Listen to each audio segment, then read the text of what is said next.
What's going on, everybody? Anthony Cervino here over at RotoWire.com, and I'm going to give you my top players to buy, sell, and hold entering Week 4 of the fantasy football season. Let's get started with Brock Bowers. And if there was a Brock Bowers buy low window, it is open. He is coming off of a bad game in Week 3.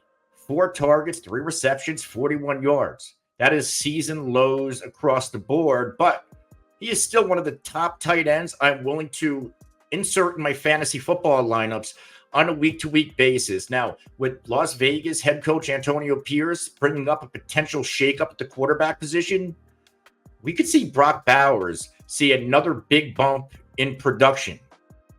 And right now, like I said, coming off of a bad game, the fact that Devontae Adams is still on this team, it could potentially take targets. We saw Jacoby Myers get involved. We know Alexander Madison is getting some targets. Now is the time to buy because Brock Bowers could potentially come at a discount. The Brock Bowers fantasy manager, I think this week 3 matchup could have tempered his expectations for Brock Bowers rest of season because all of those red flags that Brock Bowers had in the offseason, they all pop back up in Week 3.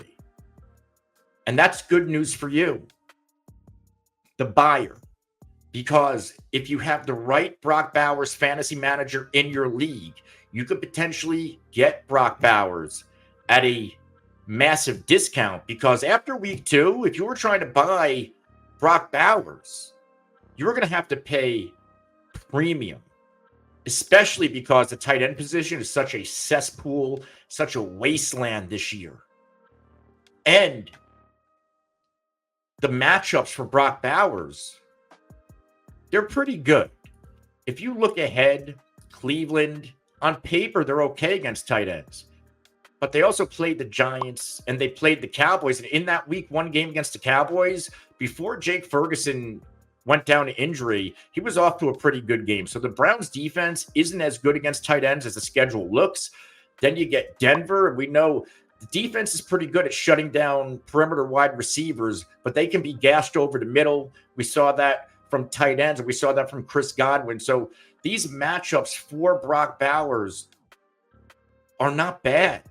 And despite a down week in Week 3, he's going to be just fine. Go take advantage of a buy low window that may not be open for very long. Let's go to another buy low candidate, and that is Jameson Williams. And I love Jameson Williams. However, he is coming off of a really bad game. He only had 1 catch in Week 3's win over Arizona. Only 3 targets, only 9 yards.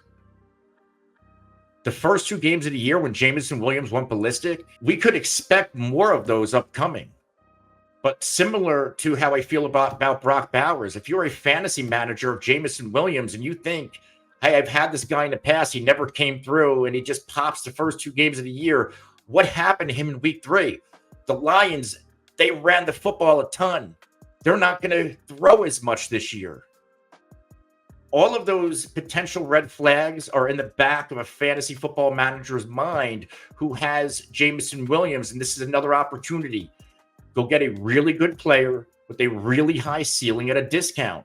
We also have to know here, Sam Laporta is dealing with an ankle, and he could miss extended time. If Sam Laporta is out, those are more opportunities that will go into the direction of Jameson Williams, who, oh, by the way, he's been a target in the red zone. Now, he was blanked in Week 3, but through the first 2 games of the year, he had 20 targets, 5 of which came inside the 20. Schedule is going to be rough the next few weeks. Seattle, bye, Dallas. Then it'll open back up.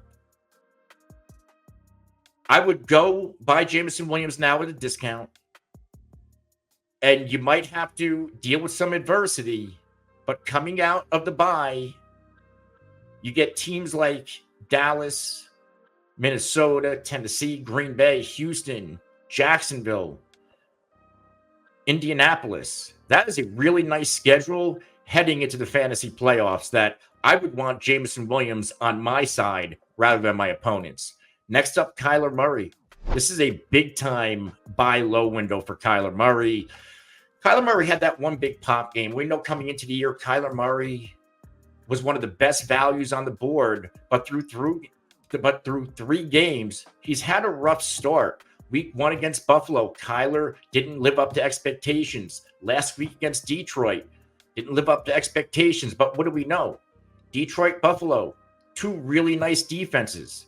And if you make Kyler Murray one-dimensional and this passing attack one-dimensional, Kyler's going to struggle. And that's exactly what Detroit did last week.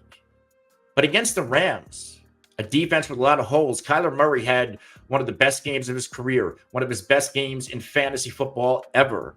And there are a lot more games ahead. Remember, we drafted Kyler Murray thinking he could be a top 5 quarterback when it's all said and done. Look at this upcoming schedule against Washington, the 49ers, Green Bay. These are massive opportunities for Kyler Murray to pop in each one of those games. He has the weapons around him. He has James Conner, a strong early down running back. And if Conner gets going, we know he's going to open up the running lanes. We know Kyler has the legs. There are so many positives surrounding Kyler Murray that I would go get him now. He's a quarterback. He's not going to cost you a lot. You may have Patrick Mahomes. You may have drafted Jared Goff. You may have drafted Jordan Love. If the quarterback you drafted is not living up to expectation and you want top 5 upside at a discount, Kyler Murray's your guy. Remember, if you like videos like this, hit the like button, hit the subscribe button, and the alert icon so you can be notified anytime we go live to answer your questions or drop content just like this. Let's go to players we should be selling. We're going to start with Rashid Shaheed. And Rashid Shaheed, after 2 outstanding games, he didn't record a single fantasy point, a single catch in week 3 against Philadelphia, which, oh, by the way, on paper, it was an outstanding matchup. I would say we're going to sell high on Shaheed. He's a boomer bust player. He doesn't have a lot of volume coming in his direction. And Rashid Shaheed, let's face it, is probably better off on your best ball lineup than in your season-long redraft lineup. Through the first 3 games, Rashid Shaheed has yet to top 5 targets. And if he does not score on a big play, he's going to give you a similar fantasy output as he did in week 3 against Philly. His upcoming schedule is not good. Atlanta, Kansas City, Tampa, Denver, the Chargers. Those are all top 14 or better matchups when it comes to tough matchups for enemy fantasy wide receivers.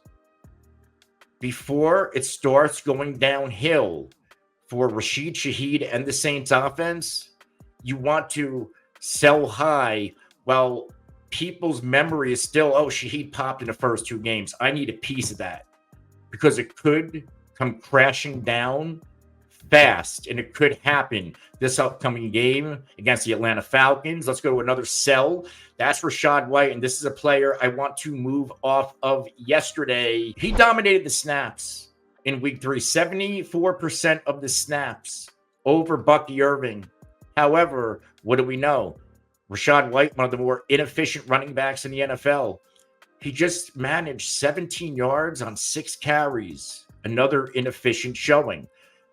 And while Bucky Irving played in fewer snaps by a mile, Bucky Irving logged 1 more touch and nearly doubled the total yards output of Rachaad White. We also heard that this week from Buccaneers coaching that Bucky Irving has earned more touches in this offense. And if Bucky Irving continues to play efficient football, he's eventually going to take over the RB1 job over Rachaad White. And it's not like Bucky Irving can't catch the ball either. He has 6 targets through 3 games.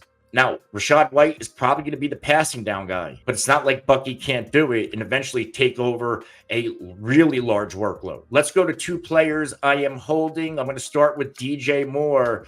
And DJ Moore, he's been solid. Now, through the first 3 games, he's given us a high floor, at least 10 PPR points. He had his best game of the year against the Colts on Sunday. He's had at least 8 targets in every game this year and back-to-back games with 10. 28 total opportunities on the year. For the first time all season in week 3, Caleb Williams and the Bears offense, especially throwing the football, it looks competent. And now you get matchups against the Rams, the Carolina Panthers, the Jaguars coming out of the bye. You got Washington, Arizona, New England, Green Bay. This is one of the softest schedules I've seen from any team in the NFL. Yes, there were some growing pains early. They had some tough matchups, but the floodgates are open. And DJ Moore and the rest of this Bears offense is going to begin to pop and flourish.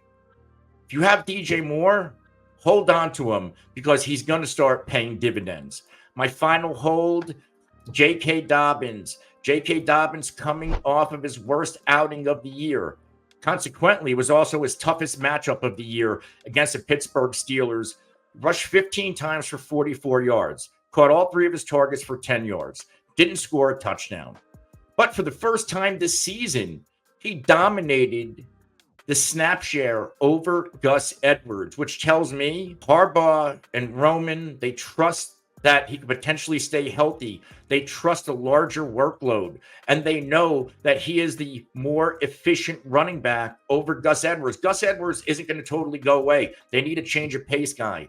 But J.K. Dobbins, a superior receiver out of the backfield. He's also more explosive and, once again, more elusive than Gus Edwards. We also know that the Chargers, they want to run the football, and they will keep running the football even if it doesn't work. That's just what Greg Roman does, which means there's going to be ample opportunities for J.K. Dobbins to score fantasy points. If he's on the field, he's getting touches, he's going to rack up points. There are going to be some bad games, but not every team in the NFL has a defense like Pittsburgh.